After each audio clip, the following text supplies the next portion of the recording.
ETF index mutual funds నేర్చుకుని stock మార్కెట్లో రాణించాలనుకుంటున్నారా? వెంటనే ఈ నెంబర్కి కాల్ చేయండి.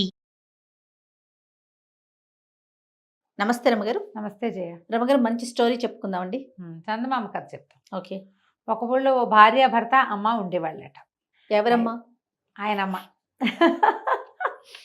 ఓకే. అమ్మ కొడుకు కోళ్ళు ఇలా ఇలాగ చెప్పాలి, క్లియర్గా ఉంటాయి. అయితే కోడలికి అత్తగారి మొహమే గిట్టేది కాదట. మా అమ్మని తెచ్చిపెట్టుకుందాం, మీ అమ్మని పంపించేసేయి. ఏదో ఒక గొడవ పెట్టేది. ఆవిడ కొంచెం మృదుభాషి అత్తగారు. ఏదో ఆ కోడలు అరిచినప్పుడు ఏదో చిన్న చిన్నగా సంసనగా సమాధానం చెప్పి ఊరుకునేది. అట రోజులు గడుస్తూ ఉండేవి. అయితే ఒకరోజు చెప్పిందట, ఇవాళ సాయంత్రం మీ అమ్మని కనుక నువ్వు ఇంట్లో నుంచి పంపించపోయేవో నూతులో పడి చస్తా అని బెదిరించింది. పెళ్ళాన్ని నూతులో పడి చచ్చిపోతుందేమోనని ఈయనేమన్నట్ట, అమ్మ ఏదో కబురు చెప్పారే పై ఊళ్ళో వాళ్ళు ఎవరోనూ చెల్లాయికి ఉంటూ బాగుండలేదుటే చెప్పేసరికి అలా ఆవిడేమో కూతురు మీద ఆపేక్షతోటి అప్పుడే చీకటి పడుతుంటే పౌరు అయ్యో పాపం ఎట్టా ఉందో ఏమిటోరా, ఏం అవస్థ పడుతుందో, పిల్లల తల్లి అసలేను, మరి నన్ను తీసుకెళ్ళు చెల్ల ఇంట్లో దిగబెట్టి వచ్చేద్దు కానీ పదరా నాయన అంటే సాయంకాలం అన్నాలు తిని తల్లి కొడుకు బయలుదేరారు. బాగా కొంచెం చీకటి పడేసరికి వీళ్ళు అడవిలోకి వెళ్ళిపోయారు. ఆ కాలంలో ఎలా ఉండేదంటే గ్రామాల మధ్యలో చిట్టడవులు కారడవులు ఉండేవి, చిన్న పొన్న అడవులు ఉండేవి. ఇక కొడుకు అన్నట్టు అబ్బా కాళ్ళు గుంచున్నాయమ్మా, నువ్వు కాలు సాగిస్తుంటూ ఒక 5 నిమిషాలు కూర్చుని వస్తానన్నాడు. ఈవిడ ముందుకు నడిచింది, చూస్తే కొడుకు రాల. మళ్ళీ వెనక్కి నడిచి వచ్చింది, అక్కడ లేడు.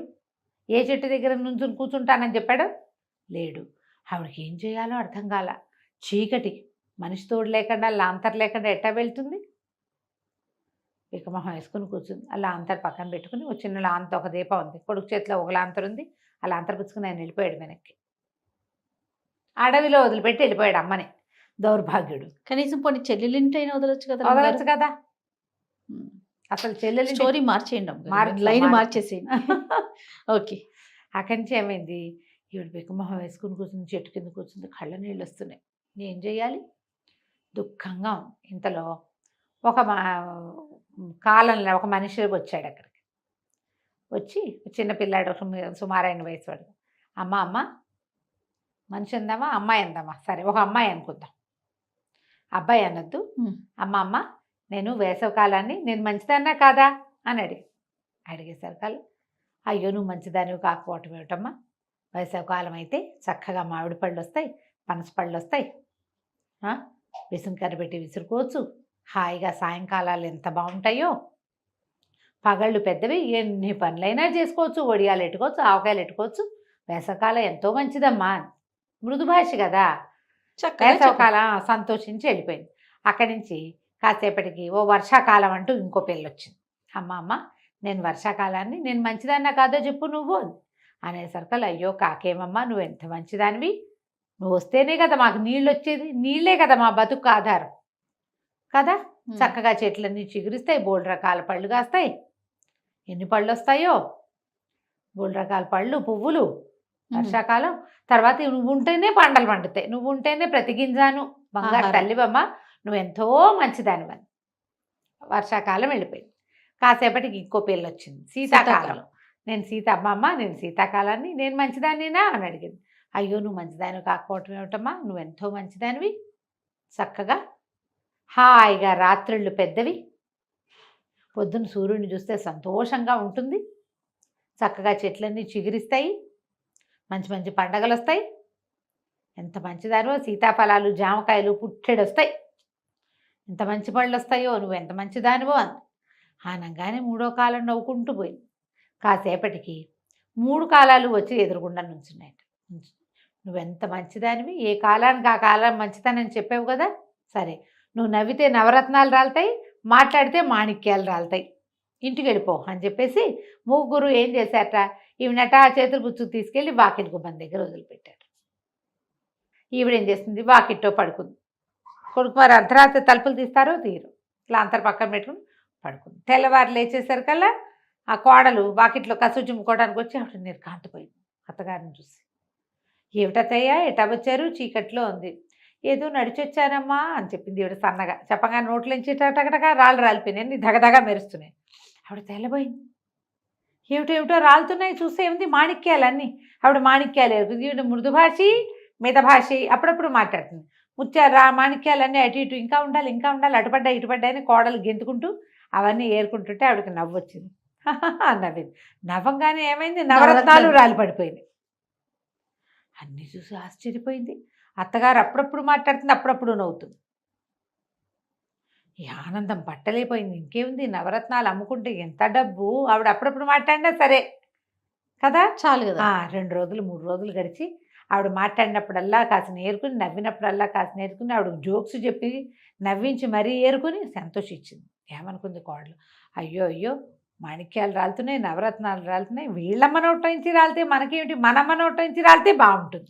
ఓహో, అవి మా అమ్మ నోట్లో నుంచి రాలితే కదా, మా అమ్మ కదా గొప్ప, ఎవరమ్మ వాళ్ళ గొప్ప, అత్తగారు ఎవడికి గొప్ప. అందుకని ఏమండి ఊరెళ్ళి మా అమ్మని తీసుకురండి అని చెప్తే సరే ఏమైంది, వాళ్ళ అమ్మని తీసుకొచ్చారు. ఈవిడేమో అత్తగారు కాదు పోదు అందు, ఆవిడ దారిని ఆవిడ పని చేసుకుని గుమ్మనంగా కూర్చుంటుంది.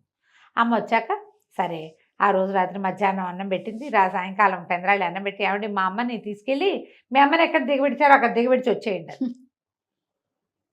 సరే ఆ అమ్మాయిని మోసుకుపోయారు. ఈ కూతురు ఎంత కటువో తల్లి అంత కటువు. కూతుళ్ళకి కటువులు ఎక్కడి నుంచి వస్తాయమ్మా, తల్లి దగ్గర ఎంతో కొంత, మరి తప్పదు కదా.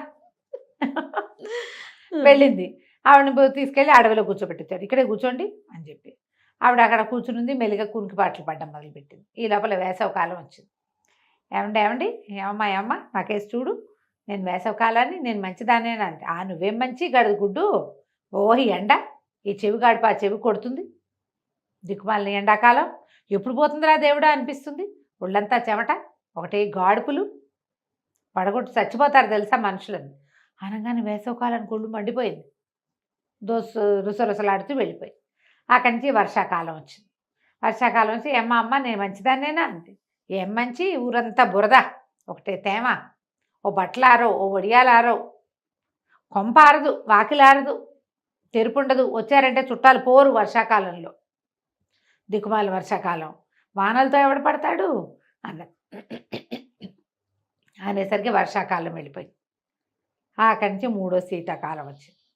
వచ్చేసరికల్లా శీతాకాలాన్ని నేను మంచిదానేనా అనగానే, చిచ్చి దిక్కుమాల శీతాకాలం, ఒకటే చలి రాత్రి పగలు, ఏం బాగుంటుంది, తెరుపు ఉండదు, ఎండ ఉండదు, బట్టలారవు, పొయ్యి రాజుకోదు, శీతాకాలం కష్టం కదా, మంచుకు మొహాలు కనపడవు, ఏమీ సుఖం లేదు, పాడు లేదు, దిక్కుమాల కాలం అంతే అనేసరికి 3 కాలాలు ఒక్కసారి వచ్చాయి.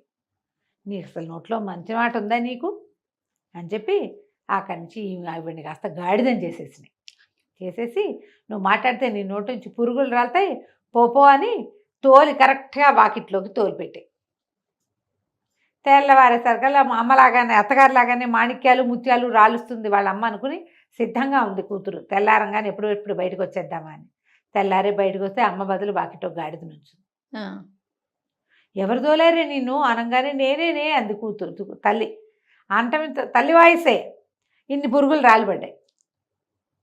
అడిలిపోయింది. ఏమిటి అమ్మ ఇట అయిపోయేవేమిటి, ఈ పురుగులు ఏమిటి అంటే, ఆవిడెవరో 3 ఆడపిల్లలు వచ్చారు, మేము ఆ కాలాన్ని ఈ కాలాన్ని అంటే, నేనేదో నాకు దోచింది నేను చెప్పాను, 3 కలిసి నన్ను గాడిదగా మార్చి నోటి నుంచి పురుగులు రాలుతాయంటే వాకిలంతా పురుగులు మయం. చీపురేసి ఊడ్చుకుంది కోడలు, కూతురు ఊడ్చుకుని, చిచ్చి మా నమ్మ నోరు మంచిది కాదు, నాకు కూడా అదే పోలికొచ్చింది, అత్తగారితో సంతృప్తి పడితే ఒట్టి అమ్మైనా మిగిలేది, ఇప్పుడు గాడిదమ్మని ఏం చేసుకోను అని లబలబలాడుతూ బోల్డంతా దుఃఖించింది.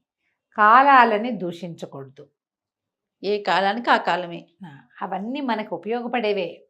కథ రూపంలో చెప్పినా, ఇది ఎవరో అత్తా కోడళ్ళ కథ చెప్పారు, కానీ మనకి చెప్పాల్సింది సీజన్స్ని తిట్టకూడదు.